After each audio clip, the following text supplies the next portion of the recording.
आत्मिक व्यक्ति होता है जो आत्मा के बातों को मन लगाता है और हालिया जो आत्मा की बातों को मन लगाता है तो आत्मिक रीति से चलता है, यानी परमेश्वर को ही सेवा को पूरी करता है। शरीर पर मन लगाना तो मृत्यु, यानी जो शरीर पर मन लगाता है वो मृत्यु को पाता है। जो कोई शरीर पर विश्वास करते हैं, घमंड करते हैं, वो मृत्यु पर आती है। परंतु जो आत्मा पर मन लगाता है वो जीवन और शांति को पाता है। जो आत्मा पर मन लगाता है वो जीवन और शांति को पाता है, वो अपने प्राण को भी बचाता है। आमीन। क्योंकि शरीर पर मन लगाना तो परमेश्वर से बैर रखना है। जो कोई शरीर पर मन लगाता है वो परमेश्वर से बैर रखता है, क्योंकि ना तो परमेश्वर की व्यवस्था का अधीन है और ना हो सकता है। जो कोई शरीर पर अपने मन को लगाएगा वो परमेश्वर को कभी पसंद नहीं कर सकता, इसलिए वह व्यक्ति शारीरिक दशा में है।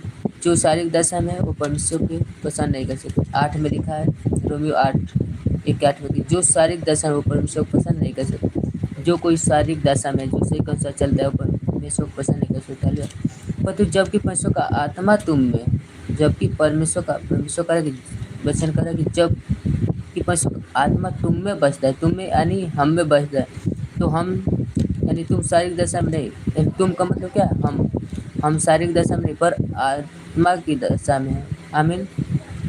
तो जब परमेश्वर का आत्मा हमें बसेगा तो हम शारीरिक दशा में नहीं परंतु आत्मिक दशा में होते हैं। आमीन। यदि किसी में मसीह का आत्मा नहीं तो परमेश्वर का जन नहीं। जिस किसी के अंदर यीशु मसीह नहीं है उसका आत्मा नहीं यीशु का, वो परमेश्वर का पुत्र नहीं है। यदि मसीह तुम में है तो देह पाप के कारण मरे हुए, यदि मसीह तुम में है तो देह पाप के कारण मरे हुए परंतु आत्मा धर्म के कारण जीवित है। हालेलुया। यानी परमेश्वर इस वचन द्वारा तुम सभी भाई बहनों को जितने लोग सुन रहे हो परमेश्वर आशीष देगा। हालेलुया। क्योंकि जो व्यक्ति शारीरिक दशा पर मन लगाता है वो शारीरिक बातें को चलता है, इसलिए वो मरता है। लेकिन जो आत्मा के अनुसार चलता है, जो परमेश्वर की इच्छा पे चलता है, वो जीवित रहता है, सदा काल तक जीवित रहेगा। क्योंकि यीशु ने कहा जो कोई मुझे ग्रहण करता है वो आनंद जीवन यानी सदा सदा जीवित रहेगा। हालेलुया। यानी 11 में देख लो बच्चन में क्या लिखा है यहाँ पे। हालेलुया। यदि उसी का आत्मा जिसने यीशु मसीह को मरे हुए में से जिलाया तुम में बचा हुआ, देखो परमेश्वर के बच्चों कितना श्रेष्ठ है।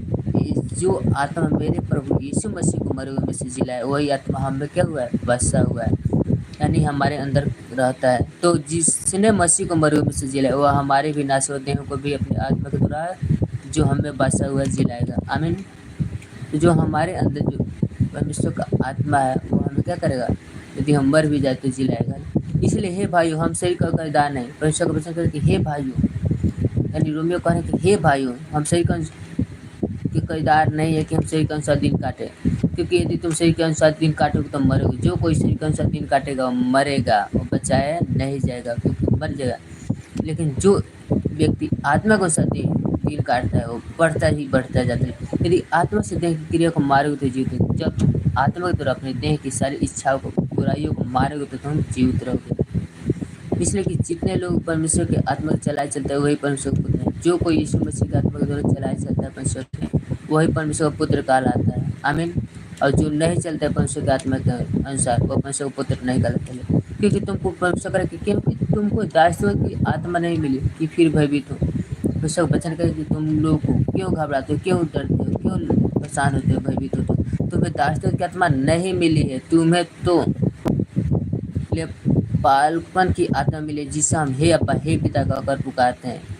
हमें इतनी बड़ी सामर्थ्य आत्मा मिला है जिससे हम हे अब्बा हे पिता कहकर पुकारते हैं।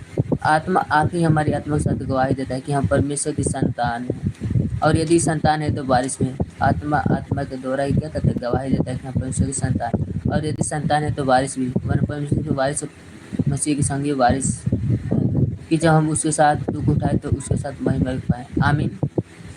हेलो। तो परमेश्वर है मेरे भाइयों बहनों, जितने लोग इस आज वचन को सुन रहे होंगे, परमेश्वर आज तुम सब लाइफ को चेंज करेगा, बदलेगा। मैं प्रार्थना करता हूँ प्रभु का दास होने का नाते मैं तुम सबके लिए प्रार्थना करता हूँ परमेश्वर। जितने भी लोग आज इस मीटिंग में प्रभु जुड़े हैं, प्रभु इस वचन को देखेंगे, प्रभु सुनेंगे, उनकी हालात बदल जाएगी, सब कर्ज से मुक्ति को पाएंगे, सबसे बीमारी से छुटकारा को पाएंगे, क्लेश से छुटकारा पाएंगे। यीशु के नाम में हर एक लोगों से छुटकारा पाएंगे, शिफा पाएंगे यीशु के नाम में।